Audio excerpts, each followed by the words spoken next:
What's going on, everybody? It is the one and only Q from Retro Q Gaming, and yes, here we are back in front of the camera. Feels weird after a little bit of technical issues and whatnot, but we are back with a big bang. We're here with our 59th episode of our Quack experimental podcast with the one, the only. We cold as ice up in this motherfucker. We just call me Ice T. I'm not, you know what? Not even Ice T. Just call me Ice Q. That it. It's that easy. In the words of the immortal, bitch, you stuffed me in a teddy bear. Enough said. Also, real quick, just as a little bit of a PSA or something like that as well. As everyone knows, or at least hopefully you do, I read every comment. I try to reply to as many of them as possible.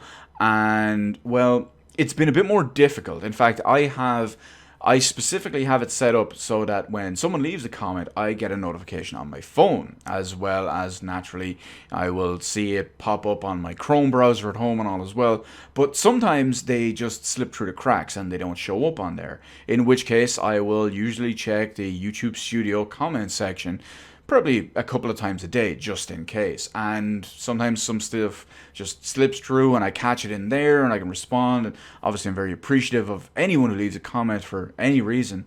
And it's kind of annoyed me for about almost 6 days now. The YouTube Studio has, especially when it comes to comments, has been completely broken. So for about 6 days, I had been missing comments. I'd have to go into videos and manually check. And God, I mean, I get comments on the most random stuff still to this day. So it was a little bit more tricky. But now that it works again, I've managed to go back, look through so many of these comments and just finally get in contact again with everyone, and it feels so good. I wanted no one to feel like I was shunning them, no one to feel like I was ignoring them or anything like that. I'm obviously very appreciative of anyone who leaves a comment, that they take the time to watch any part of the video or take the time to leave a comment in any way, shape or form, and I do endeavor to reply to pretty much almost 100% of them, because there's some stuff, you know. But anyway, that is it, of course. But anyway, let's get going because, well, this week is going to be baller. So, firstly, we're going to talk about the latest micro console, the latest mini console, as is the fad that's been kind of perpetrated the last few years, starting with stuff like the NES Mini, hitting up the SNES Mini, which is obviously the best one. Then you've got the Mega Drive Mini, you've got the TurboGrafx Mini. Speaking of which, more of that a little bit later, if I remember. You know what, I'm going to type it in my notes right now, because we do this is how we do this. Anyway, back to the point here. Naturally, there are lots of different mini consoles out there from various different manufacturers. Some of them good, some of them great, some of them meh, and some of them somewhere in between. But now we have another one from Sega. And this one is the Game Gear Micro. That's right, bust out your fucking, what was it, 8 AA batteries or 6 AA batteries, whatever it was. Get ready to play for 5 minutes before it dies, before you get off the first level. No, I'm joking. Kind of, but not really. We're talking about the old one there. So, this new one anyway, we are looking at the 6th of October. Now, this 6th of October 2020 is the release date. However, it is only in Japan for now. There's been no official worldwide announcement on it just yet, but we do have a couple of months before even the Japanese release, of course. Now, it's going to launch for 4,980 yen, which when you convert it over, it's around $50 or €50 or so. It also comes in 4 different variants. Each variant has 2 unique things to it. One, it's a different color, so yes, you can buy it in 4 different colors, and each specific color has 4 specific games on it. So, now you're going to have to bear with me on these anyway, but the black one comes with Outrun, Puyo Puyo To, or Tsu, it's very hard to read with these on, Royal Stone, and Sonic the Hedgehog. Blue comes with Baku Baku Animal, Sekai, I can't even read these long Japanese names. Yes, that game. Gunstar Heroes, Sonic and Tails, and Sylvian Tale. Yellow comes with Nazo Puyo, Arlu no Ro, Shining Force 2, and Shining Force Final Conflict. And the red one comes with Columns, the GG Shinobi, that's the Game Gear Shinobi, the OG Shinobi. That would have been even better. Megami Tensei Gaiden Last Bible and Megami Tensei Gaiden Last Bible Special. So the 4 different ones, like I said, do have specific game libraries unique to each individual color. Now, when you think of a Game Gear, the Game Gear, which I do not have, so I cannot hold up the show, unfortunately, but the Game Gear is a pretty big, hefty chonker of a console, or handheld even. However, the Game Gear Micro really lives up to its name, because it is 80 millimeters wide, 43 millimeters tall, 20 millimeters deep, and has a 1.15 inch display.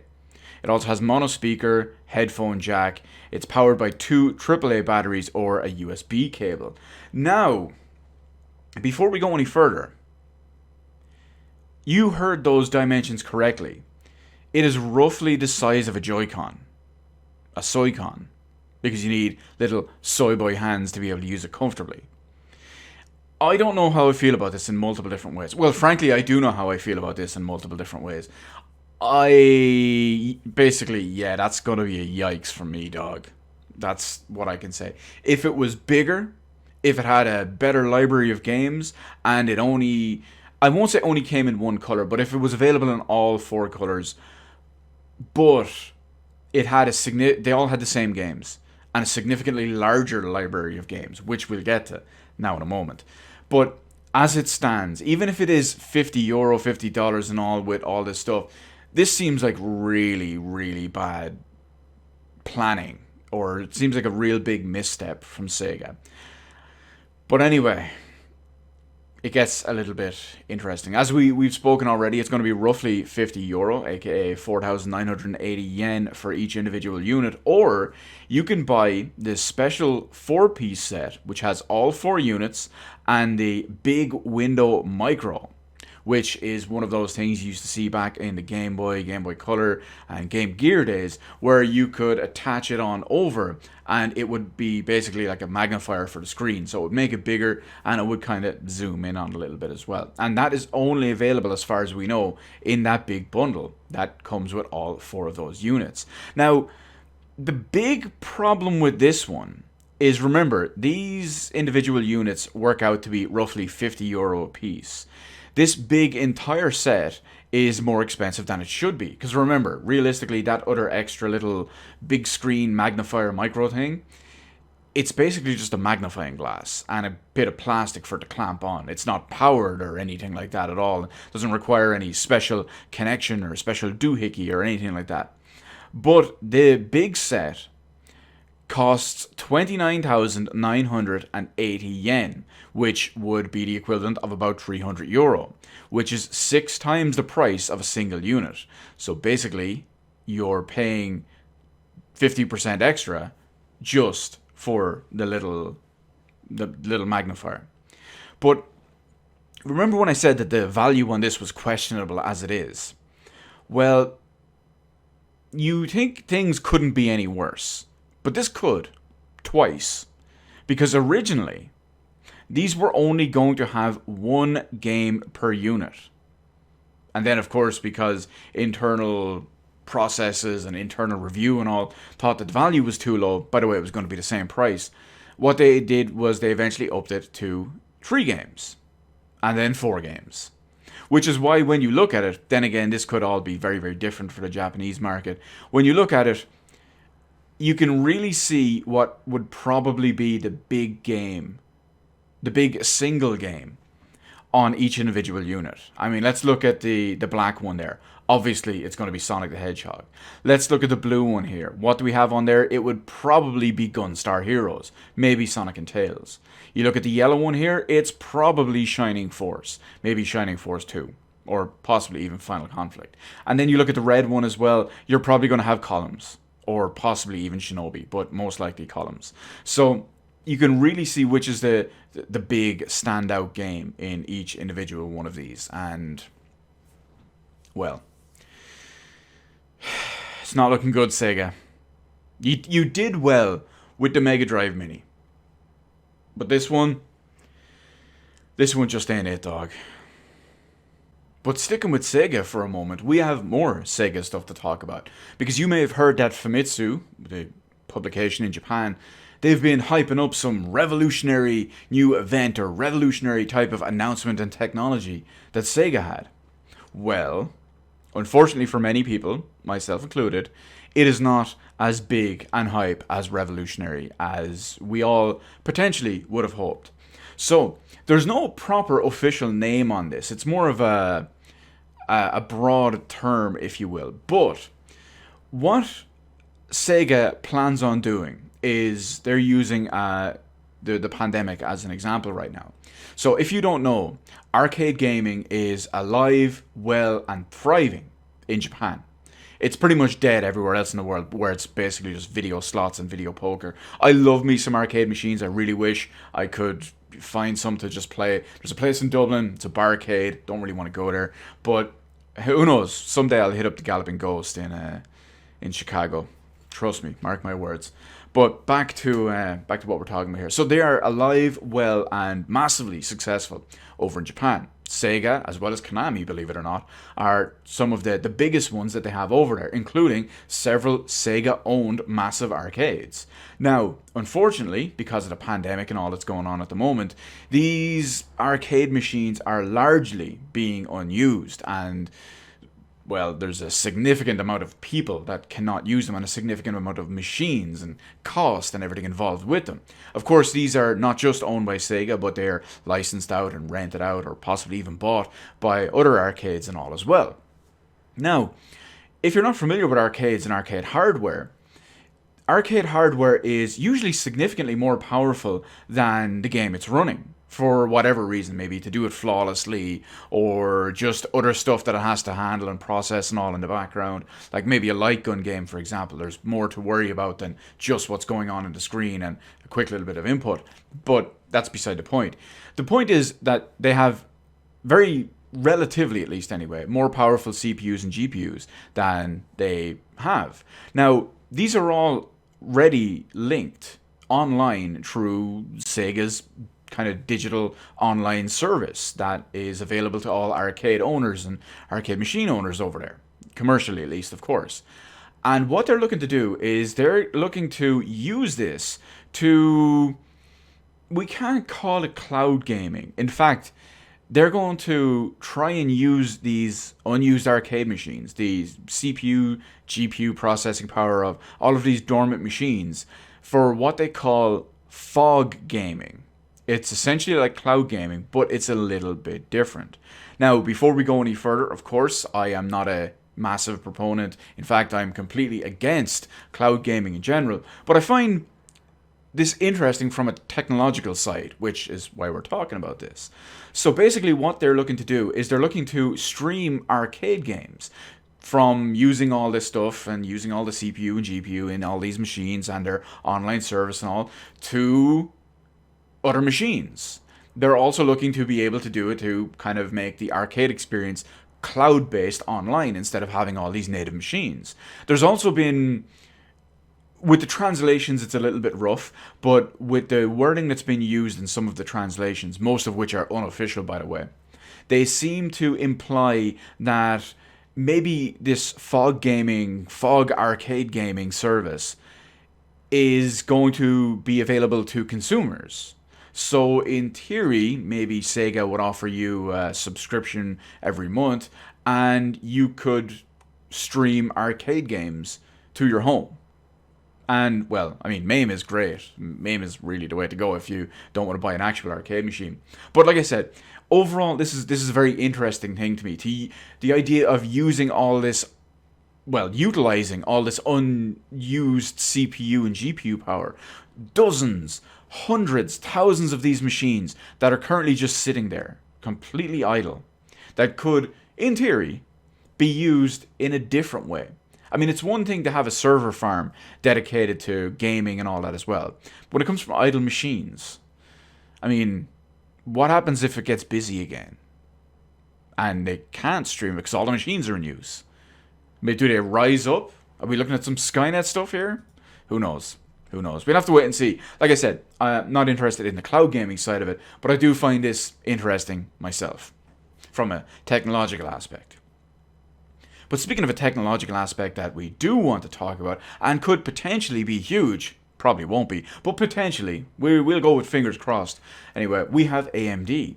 So AMD, as you know, are all this new Navi 2 GPU stuff and all as well, which is important because AMD's GPUs are shite. Relatively shite, that is, of course. I mean, AMD's best GPU is currently worse than the top 4 NVIDIA GPUs.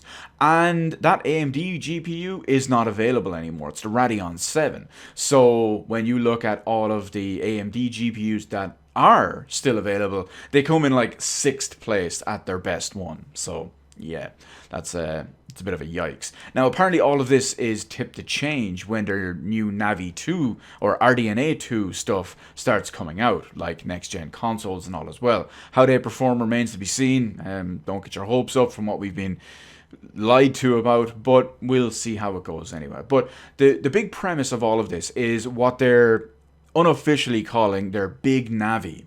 The Big Navi will be their top-end GPU, their big one, basically. Now, typically, at least for 10 plus years or so that I can't think of, AMD haven't had a big card.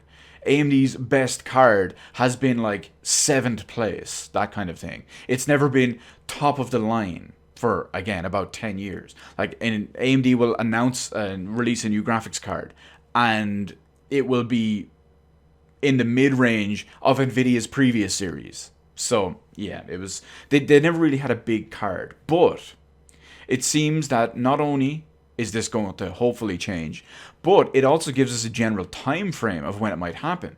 Because the Big Navi GPU, which, like I said, will be their first RDNA 2 based product, remember, will be their first RDNA based 2 product, is going to be available before next gen consoles. And we can deduce this because the fact that they said the Big Navi card will be the first RDNA 2 product on the market. So naturally, that can lead you to assume that they're coming out before the consoles. So that means it's going to launch prior to these consoles, these next generation consoles, which are going to be out later this year. My money's on November. But that means that they're potentially coming out before Cyberpunk. Of course, Cyberpunk has the ray tracing RTX on lockdown, so we'll have to see. Not only that, but we have to see how the performance is as well. Obviously, the performance on this is all very, very, very important, because if this whole Big Navi, the top-end AMD GPU launches, and it's still like shite compared to what NVIDIA have to offer. Not to mention NVIDIA are pretty much guaranteed to be just holding the RTX 3000 series right now. Just probably waiting for AMD. So we don't know. Anyway, all of this news, the AMD and the Big Navi being their first product and that it's going to launch before consoles, it all comes from AMD's Chief Financial Officer. I have no idea how to pronounce this guy's name correctly, but we'll go with Devinder Kumar, possibly. But anyway, his exact words were that they were still on track to launch Zen 3 CPUs and RDNA 2 GPUs late 2020. So who knows, maybe I'll be able to get a 4000 series Zen 3 home chip and an RTX 3080 Ti and a nice PCIe 4.0 drive that will completely outclass the PlayStation 5, because I know how technology works. Boom. But speaking of technology and how it works, or in this case, doesn't work, we're going to look at Nintendo hardware. Now, it's very easy for me right now to sit here, all smug as I am and as I do, you know me. Yeah. And it would be very easy for me to take a shot, or multiple shots, at Outer Worlds on Nintendo Switch. Now, I'm not going to do that in this segment, because I'm going to do that in the next segment. But we have something else to talk about here in this one. And this one is Nintendo hardware and the developers and the games that they put out. It's specifically designed for first-party Nintendo studios and the games that they have to put out. And how it's so unfortunate for them. It's so unfortunate for gamers and the community that they have to suffer these lesser and lower quality experiences. Now, someone's going to get on me and just say, "Oh, Q, you're just saying that because anything that's not running at 4K 120 FPS maxed out settings on an RTX 2080 Ti is therefore a reduced inferior experience and are missing out and whatnot." No, I mean, even logically, you can think of this where, with the exception of 30 FPS games, and we're going to use PS4 and Xbox One as an example here, with the exception of 30 frames per second games, the experience is close enough. Or it may be not even close enough. Close enough is probably not the best term. It's recognizable to a proper high quality experience. Or, I mean, you can just get the faintest glimpse that it's trying to resemble the PC version. So, I mean, sure, the game might be 1080p. It might have medium settings. It might have low settings. Whatever it is. But it's still the relative standard. But the one I'm talking about here in this one is I've been playing Xenoblade Chronicles Definitive Edition for the last couple of days. Spoiler for the, the best segment ever at the end of this. It's part of what I've been playing.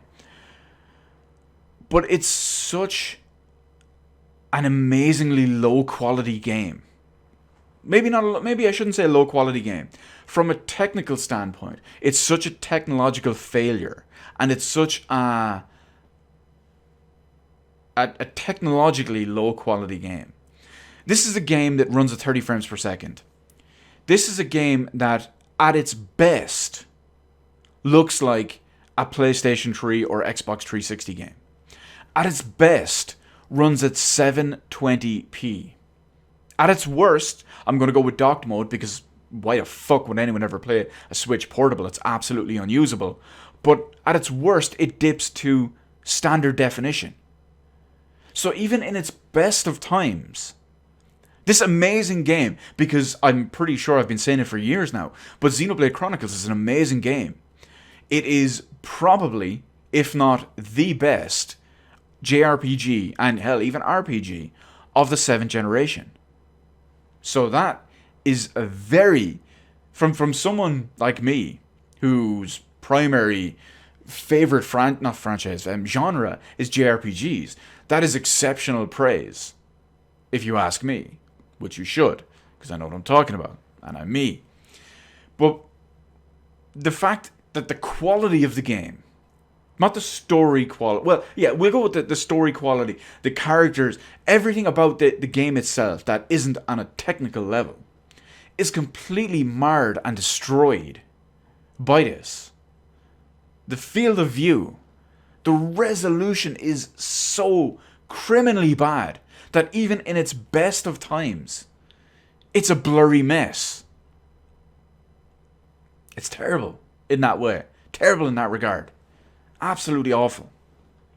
And this applies to many Switch games. So first off, let me just use this as an example. Monolith Software have put out this great game, this amazing game that they did on the Wii. And now they're re-releasing it now in a slightly more updated fashion and all as well.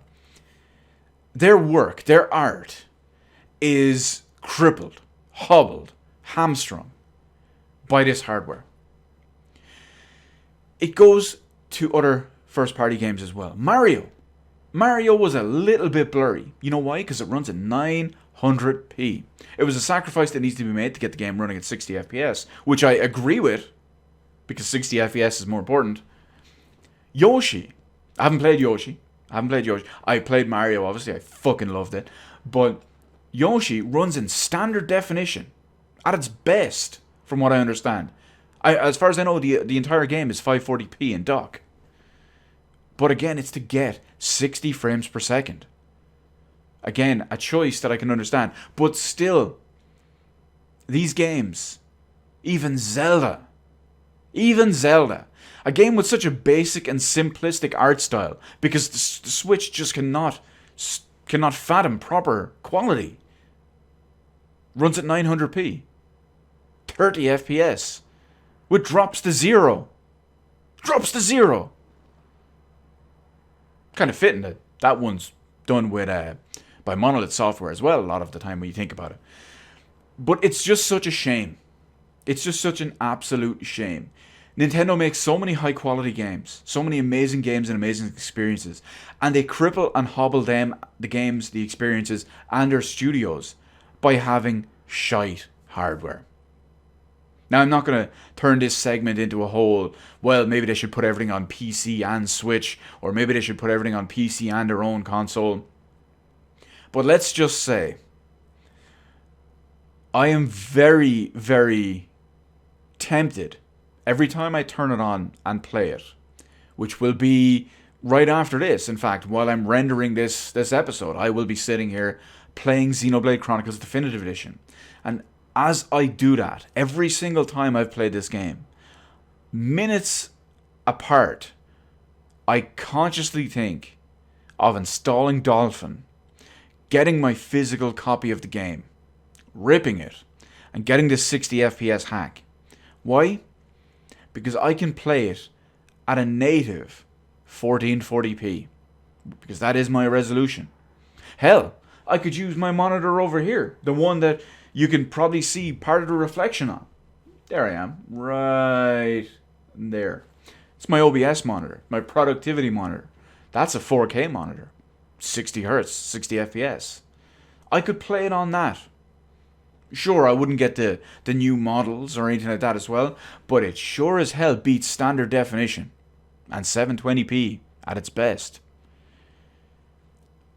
But it's probably not going to work. Probably not going to happen. Who knows? Who knows? Maybe it will get so unacceptably bad that maybe I will. But let's move away from all of that just for a moment. And we're going to talk about something positive. Because it is... I am positive. It is positive. I am 110% positive that The Outer Worlds on Nintendo Switch is an absolute fucking joke. Now, this is 100% reinforcing what I've said. The Switch is not capable of modern games properly, at an acceptable level.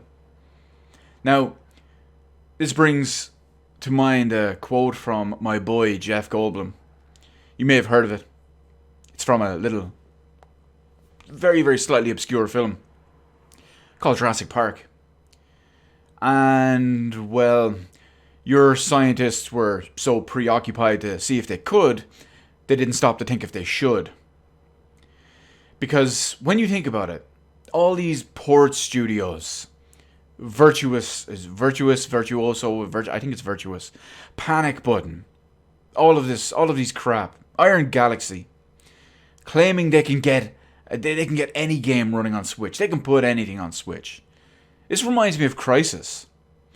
You probably don't recognize many of these statements and all as well because, well, depending on who you are and your age, you might not have been around when Crysis was a big deal. And, well, Crysis, because it was a notorious computer crippler, if you will, at the time anyway, it spawned a lot of people who would say they could play Crysis, say they could play a game, but, well, what they meant was it would turn on. The game would boot. I had a friend who bought a laptop at one point. This was a very basic laptop. It had I don't think it even had a GPU. I think it was like an integrated GPU. And he was telling me, yeah, man, I can run Crysis. He showed me Crysis. It played at like 1 frame every 4 seconds. That's not a joke. It actually showed frame, stop, frame, stop, frame, stop. And then if you're lucky, it was frame, stop, frame, stop. Yeah. You have a lot of people with this mentality. And The Outer Worlds exposes all of that on the Switch. Because just because a game boots up and is an extremely bad port, or hell, it's even possibly an extremely good port, but it ends up being extremely bad quality, it does not mean it should exist. In fact, it's like I've been saying for years, it's actually a great argument that not everything should come to Switch. There's tons of people out there say, "Oh, every game should come to Switch." I'm like, why? Why should everything come to Switch? Why people say, "Oh, it'd be perfect fit on Switch"? Why? Because it's a video game on a video game platform. And then I would always argue because of how crippled and neutered the version of the game would be in both quality and playability. I argue that it would be an argument to not come to Switch. In fact, it's the least fitting version to come to the Switch. But yeah, feeling pretty good.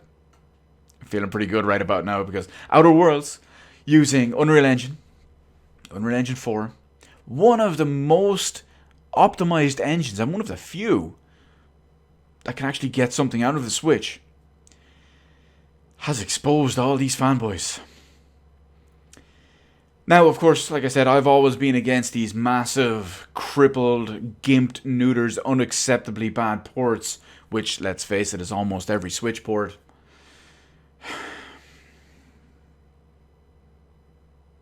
Feeling pretty good right now.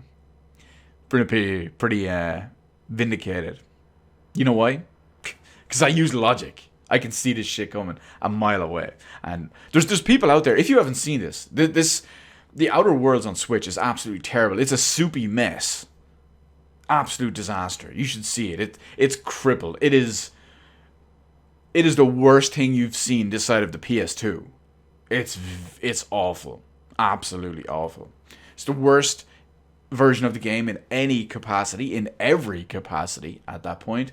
And then, of course, one of my favorite ones you see out there is the lovely little fanboy argument. Oh, the day one patch will fix it. These people who claim to watch the analysis and all as well, it was tested with the day one patch. And it's still an unplayable, unmitigated, absolute disaster. Anyone who comments about about Outer Worlds being anything less than almost Ark Survival Evolved level is absolutely exposed as a fanboy. Booyah. But anyway, we can move away from that and we can go on to something else.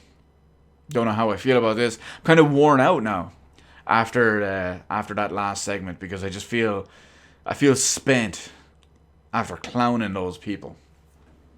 So, EA Access. EA Access. If you don't know what EA Access is, well, it is the subscription service that allows you... It's basically... I don't want to say Netflix for games. I hate using that term.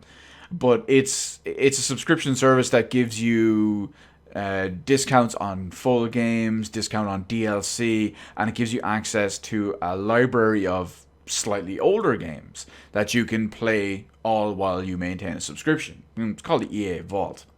But ever since it was announced that EA was crawling back to Steam,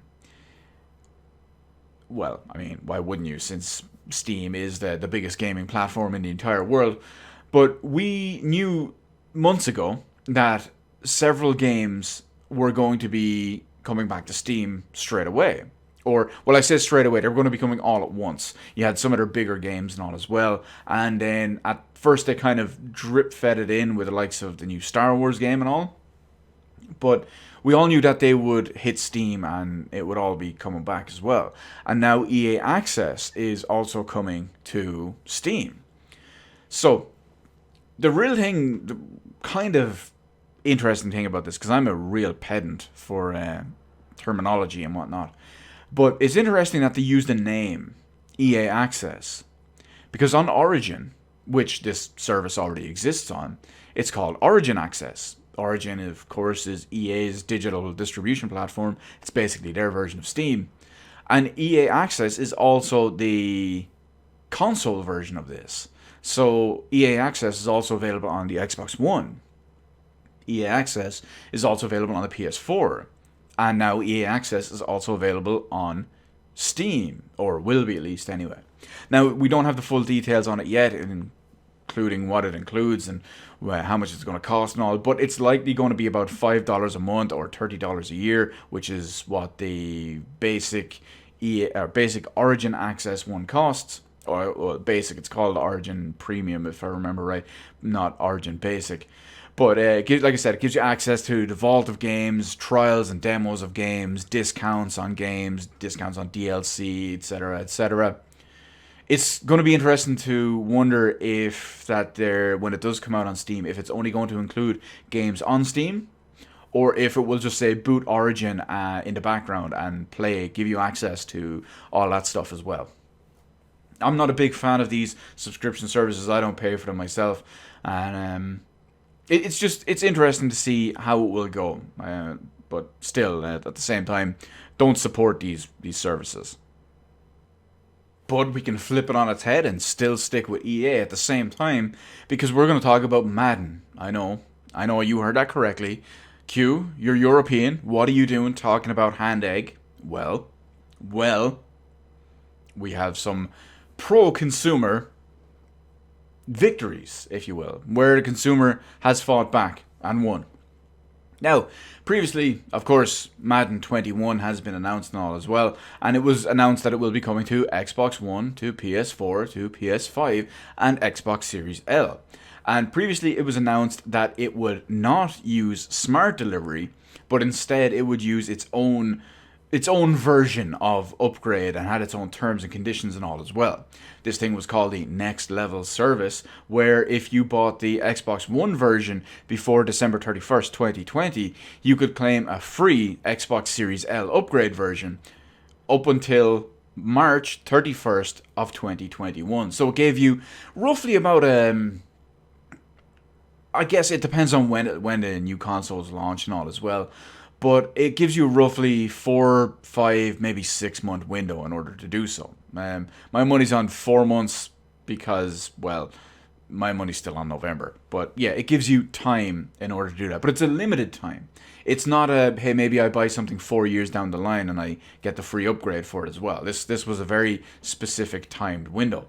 Of course, Madden being a yearly game, it was very important to note that you pretty much had to get it very, very early, which is especially worrying considering that the Xbox Series L has no real reason to buy it. You can play everything that's on it better on PC. It has no exclusive games. So it's already a hard sell out of outside of the hardcore fan base and the early adopters and all. Myself, I will be an early adopter, just to give you an example.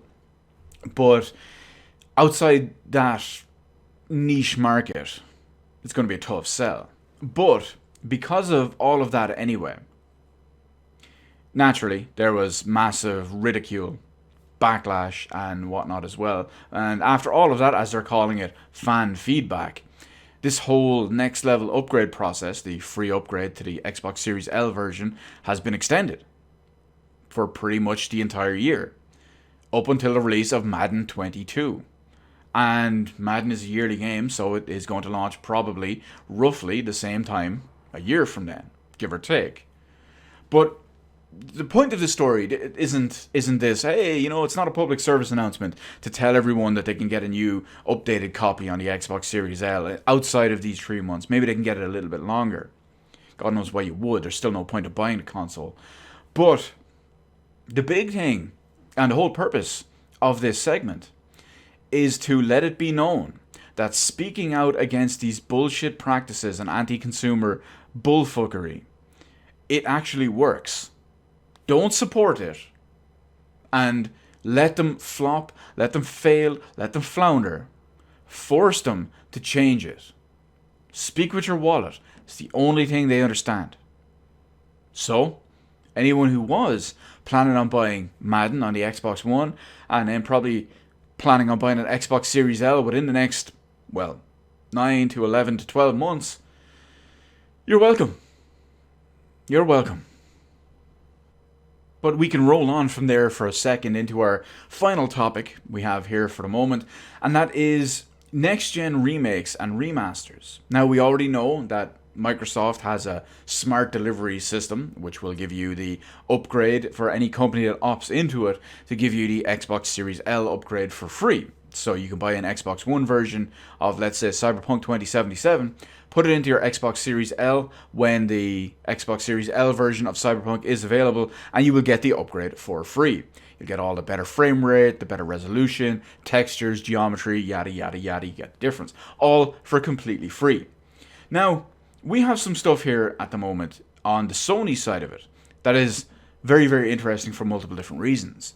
So, we all know that Demon's Souls is the current main rumor because Bluepoint Games is officially working on some type of big, high-profile Sony release, and it's going to be either a remake slash remaster for early PlayStation 5. It might not be a launch game, but early PlayStation 5. Basically a reason for you to buy a PS5. After all, there was no reason to buy a PS4 for many people until Bloodborne came out, so they're probably looking to do the same kind of thing. Demon's Souls would probably do that, made by Bluepoint Games, or at least remade by Bluepoint Games. So yeah, if they could get that fairly early, it would be a big incentive to buy it for many, many people.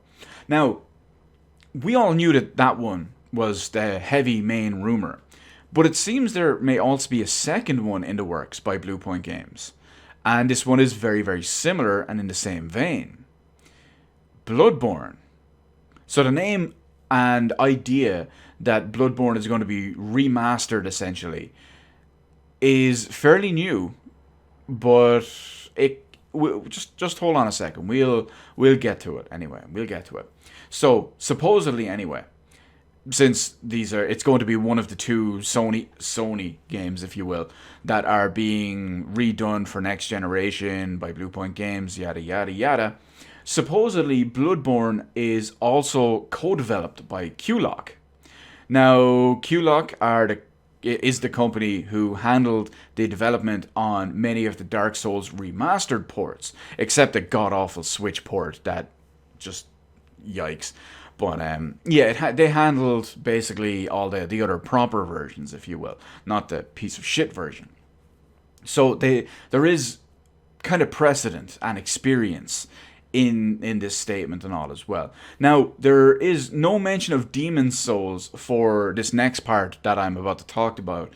It's only related to Bloodborne, because all of this, the whole purpose and point of all of this, is that supposedly, I can't stress that enough, that is not confirmed, and I usually don't like talking about rumors, I know I say that every time, but there's a more important reason that we'll get to in the end. It's not the one you think, but yeah, you'll see it anywhere. But supposedly, this new remake slash remaster of Bloodborne is going to be scheduled for PlayStation 5. Wait for it. Wait for it. Almost there. And PC. That's right. That's right. If this all turns out to be true, the Bloodborne remaster is going to be scheduled for PlayStation 5 and PC. It will not be exclusive. Just like... Well, I shouldn't say just like. It will not be exclusive like Bloodborne was on the PS4. Now, here is where it gets a little bit interesting. Bloodborne on PC. Those three words put together in that order. If you haven't been paying attention, fanboys are already melting down since last night when this was all talked about. But despite as much fun as I have clowning these irrational butthurt console warrior fanboys, the Sony ponies as they say, I still don't understand that name. Really? Just because it rhymes, that's it? Come on. But the real purpose and real reason I made this segment, okay, well, let's face it, it's 10% to clown them, but it's 90% this is the next reason anyway. It raises and begs some questions. How is the PS5 going to handle backwards compatibility / their own version of smart delivery? Now, we don't know about any of this just yet because, well, Sony hasn't officially said anything about it just yet.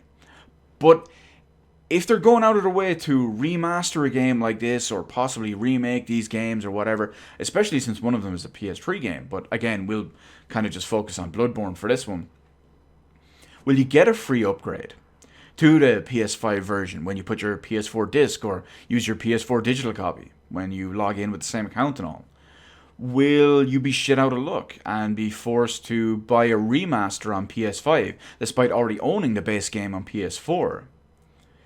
It's all of this whole thing and these questions are especially jarring, considering at the minute Microsoft and Xbox and how prolific and how transparent they have been when it comes to smart delivery.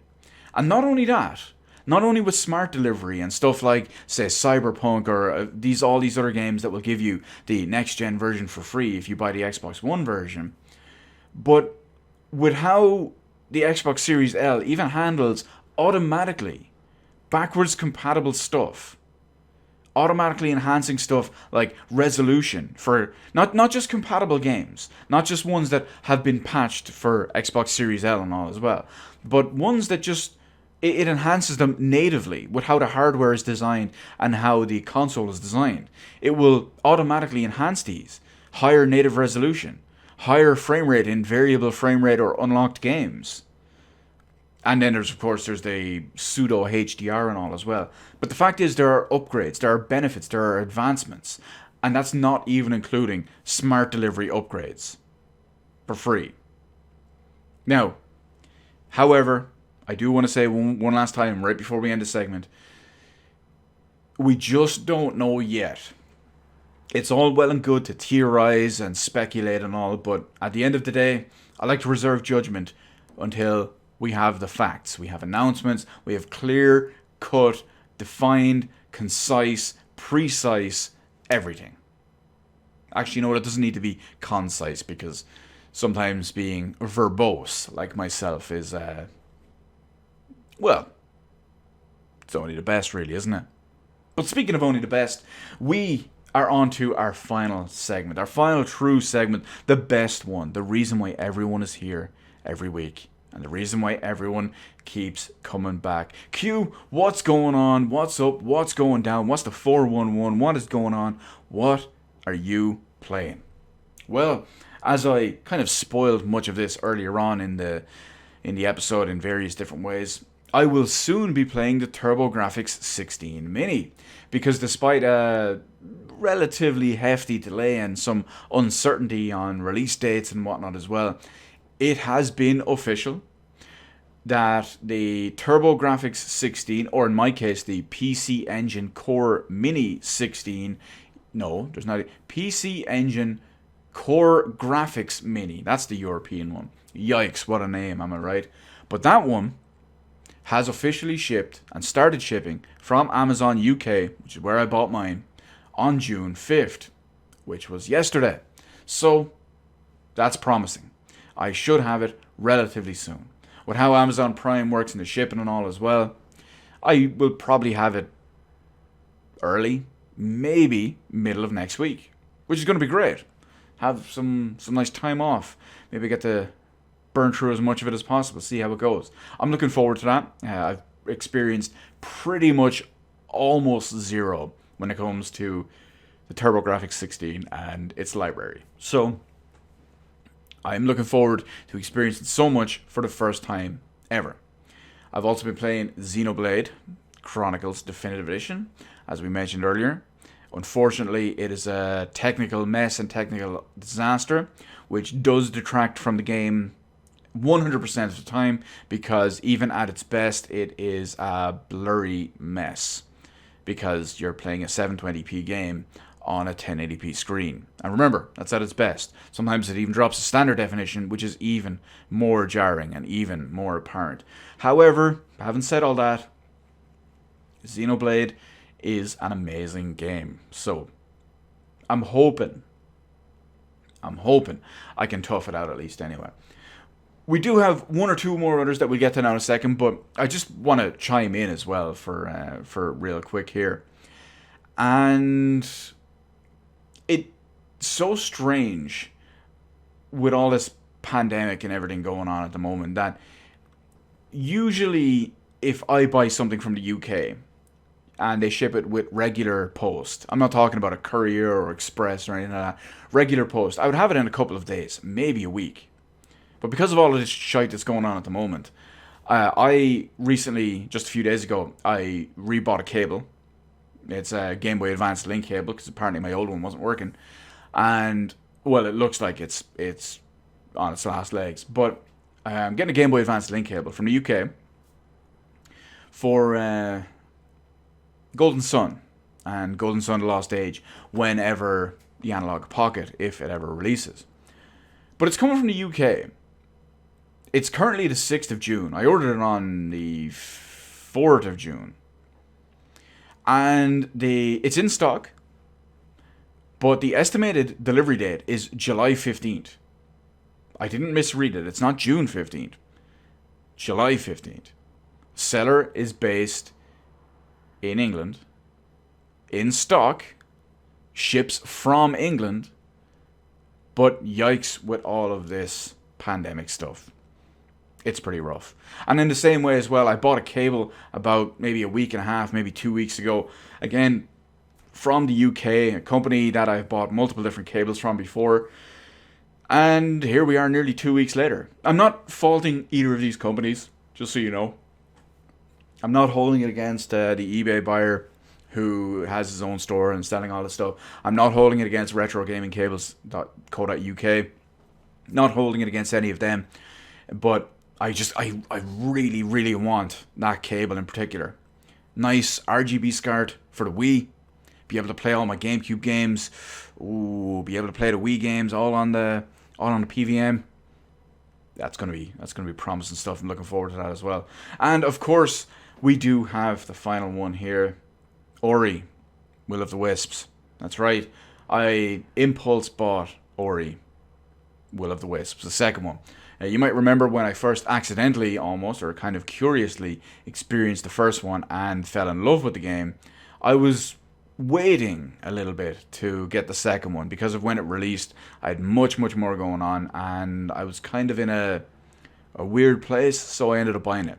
But, well, I didn't get a chance to play it. That's a little bit of a problem, considering I had stuff like Xenoblade and all going on. But that's it for the moment. Also, we can just leave it here for the end of our 59th episode. Coming up on number 60. Gonna be fun. Who knew I'd still be going with this over a year later? But anyway, that is it for the moment. As always, feel free to hit up the comment section in any way, shape, or form about anything we talked about here today, be it agreement, questions, butthurt, salt, whatever it is. That's what they're there for. Of course, in the meantime, feel free to hit the appropriate button to let me know how I did on the video, and while you're at it, why not head on over and hit the subscribe button and even ring that little notification bell.